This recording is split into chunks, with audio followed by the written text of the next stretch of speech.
రాకాలోకంకి స్వాగతం. ఈ కంటెంట్ మీకు నచ్చినట్టయితే లైక్ చేయండి, మీ బంధుమిత్రులకి షేర్ చేయండి. ఇప్పటి వరకు సబ్స్క్రైబ్ చేసుకోకపోతే సబ్స్క్రైబ్ బటన్ని నొక్కండి, అదేవిధంగా బెల్ ఐకాన్ని కూడా తప్పనిసరిగా నొక్కండి. జై హింద్ మిత్రుల. పశ్చిమ బెంగాల్ 2026లో జరిగేటటువంటి 5 రాష్ట్రాల అసెంబ్లీ ఎన్నికల్లో భారతీయ జనతా పార్టీకి అత్యంత ప్రతిష్టాత్మకమైనటువంటి రాష్ట్రం బెంగాల్. ఎందుకంటే 2021లో సర్వశక్తులు ఒడ్డినప్పటికీ పార్టీ 2 సీట్ల నుంచి 75-76 సీట్ల వరకు మాత్రమే రాగలిగింది. ప్రభుత్వాన్ని ఏర్పాటు చేయడానికి కావలసినటువంటి మెజారిటీకి సగం దూరంలోనే ఆగిపోయింది. అందుకే ఈసారి ఇప్పటికే 15 సంవత్సరాలు పరిపాలించి ప్రజా వ్యతిరేకతను, యాంటీ ఇన్కంబెన్సీని మూటగట్టుకున్నటువంటి మమతా బెనర్జీకి, మైనారిటీ వాదాన్ని తలకెత్తుకున్న కారణంగా హిందూ ఓటర్ల నుంచి దూరమవుతున్నటువంటి మమతా బెనర్జీని కొట్టడానికి, ఓడించడానికి, బీజేపీ అధికారంలోకి రావడానికి ఇదే స్వర్ణిమ అవకాశము, బంగారు అవకాశం అని భారతీయ జనతా పార్టీ భావిస్తోంది. అందుకే పార్టీ చాలా పెద్ద ఎత్తున వ్యూహరచన చేస్తోంది. ఆ ఎన్నికలకు సంబంధించి పనిని ఇప్పటికే ప్రారంభించేసింది. నిజానికి పార్టీ నిన్న మొన్నటి వరకు పార్టీ అధ్యక్షుడిగా ఉన్నటువంటి జేపీ నడ్డా పార్టీ సీనియర్ నాయకులు, పశ్చిమ బెంగాల్కి చెందినటువంటి సీనియర్ నాయకులతోటి ఒక క్లోజ్డ్ డోర్ మీటింగ్ జరిపారు. ఈ మీటింగ్లో ఆ పార్టీ నాయకుల మధ్య ఉన్నటువంటి విభేదాలను తొలగించే ప్రయత్నం చేయటమే కాకుండా ఆయన వీళ్ళందరికీ కూడాను ప్రత్యేకమైనటువంటి బాధ్యతల్ని అప్పగించారు. ముఖ్యంగా ప్రతి నియోజకవర్గానికి ఒక ఎంపీనో, ఒక సీనియర్ లీడర్నో ఇవ్వడం జరిగింది.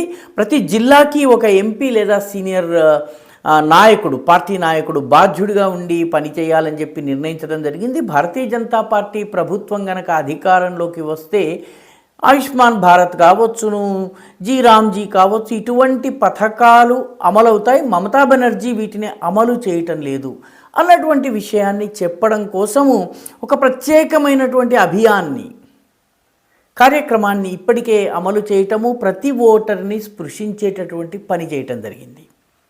నడ్డా మార్గదర్శనంలో వచ్చినటువంటి మరొక అంశం ఏంటంటే, స్పెషల్ ఇంటెన్సివ్ రివిజన్లో బీజేపీ మద్దతుదారుల ఓట్లు తొలగకుండా జాగ్రత్తలు తీసుకోవడము. భారతీయ జనతా పార్టీ కార్యకర్తలు వేల సంఖ్యలో రివిజన్ పిటిషన్లు వేసి ఓటర్ల జాబితాలో తొలగించిన పేర్లలో మళ్ళీ జొప్పించాల్సిన పేర్లు ఉన్నట్టయితే ప్రయత్నం చేసి తీసుకుని రావడం జరిగింది.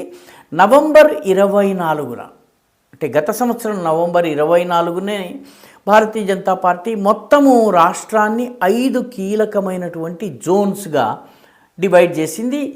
ప్రతి జోన్కి ఒక సంఘటన కార్యదర్శిని, ఒక 6 రాష్ట్రాలకు చెందినటువంటి సంఘటన కార్యదర్శుల్ని ఎంపిక చేసి ఒక్కొక్క జోన్కి ఒక్కొక్కరిని ఇన్ఛార్జ్గా చేసింది. ఉదాహరణకి ఒక జోన్ పేరు రాధాబంగ, అంటే పురూలియా, వర్ధమాన్, ఈ 2 జిల్లాలు కలిసి ఉన్నటువంటి ఏరియాని రాధాబంగ అంటారు.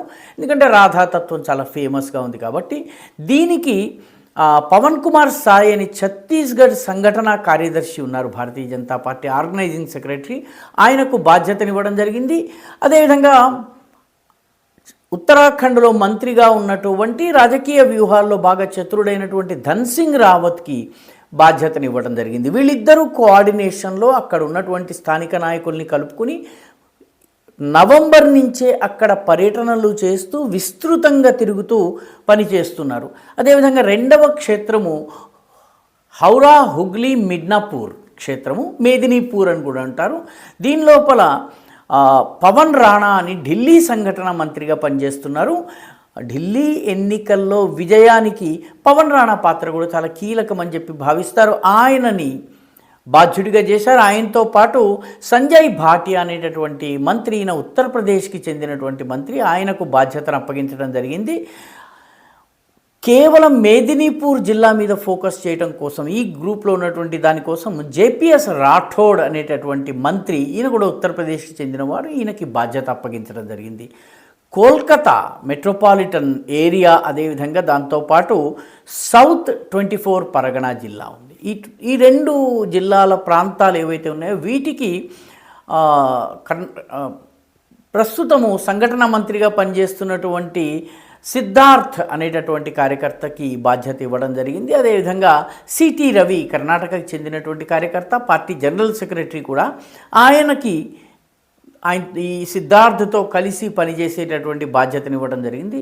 నొబద్వీప్, నొదియా జిల్లా అని అంటారు. ఈ నొబద్వీప్ నార్త్ 24 పరగణ ఏరియాకి సురేష్ రాణా అనేటటువంటి కార్యకర్తకి బాధ్యత ఇవ్వడం జరిగింది. అదేవిధంగా మన ఆంధ్రప్రదేశ్కి చెందినటువంటి బీజేపీ సంఘటనా మంత్రి అయినటువంటి మధుకర్కి బాధ్యత ఇవ్వడం జరిగింది. మధుకర్ ఇప్పటికే నవంబర్ నుంచే అక్కడికి వెళ్ళడము, ఎక్కువ కాలం అక్కడ స్పెండ్ చేయటము, అక్కడి కార్యకర్తలతో మమేకం కావడం, ఇవన్నీ జరుగుతున్నాయి.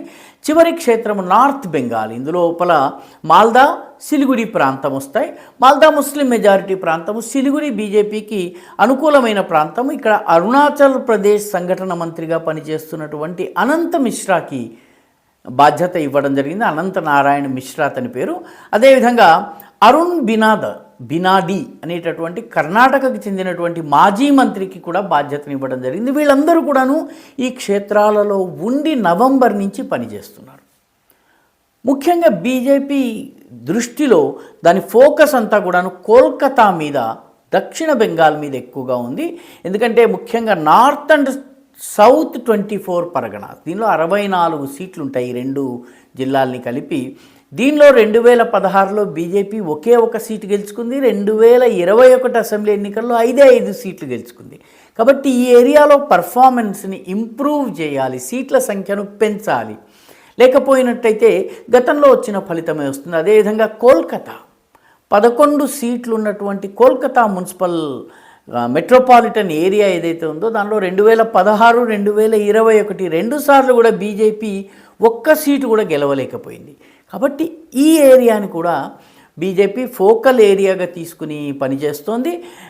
తృణమూల్ కాంగ్రెస్ కూడా తక్కువేం తినలేదు. ఆంధ్రప్రదేశ్లో, ఒరిస్సాలో ఇప్పటికే విలేజ్ వాలంటీర్ వ్యవస్థ ఏదైతే జగన్ ఆంధ్రప్రదేశ్లో అమలు చేశారో అది వాస్తవానికి ఒడిస్సాలో యువమిత్ర అనేటటువంటి పేరుతోటి నవీన్ పట్నాయక్ అమలు చేశారు. అదే స్కీమ్ని ఇప్పుడు బెంగాల్లో మమతా దీదీ తృణమూల్ కాంగ్రెస్ తరఫున వెల్ఫేర్ కమిటీస్ ఏర్పాటు చేసింది. ఈ వెల్ఫేర్ కమిటీస్లో 1000 మంది పోలీసులు, 1000 మంది ఈ రకమైన వాలంటీర్స్ అనఫీషియల్గా పనిచేస్తున్నారు.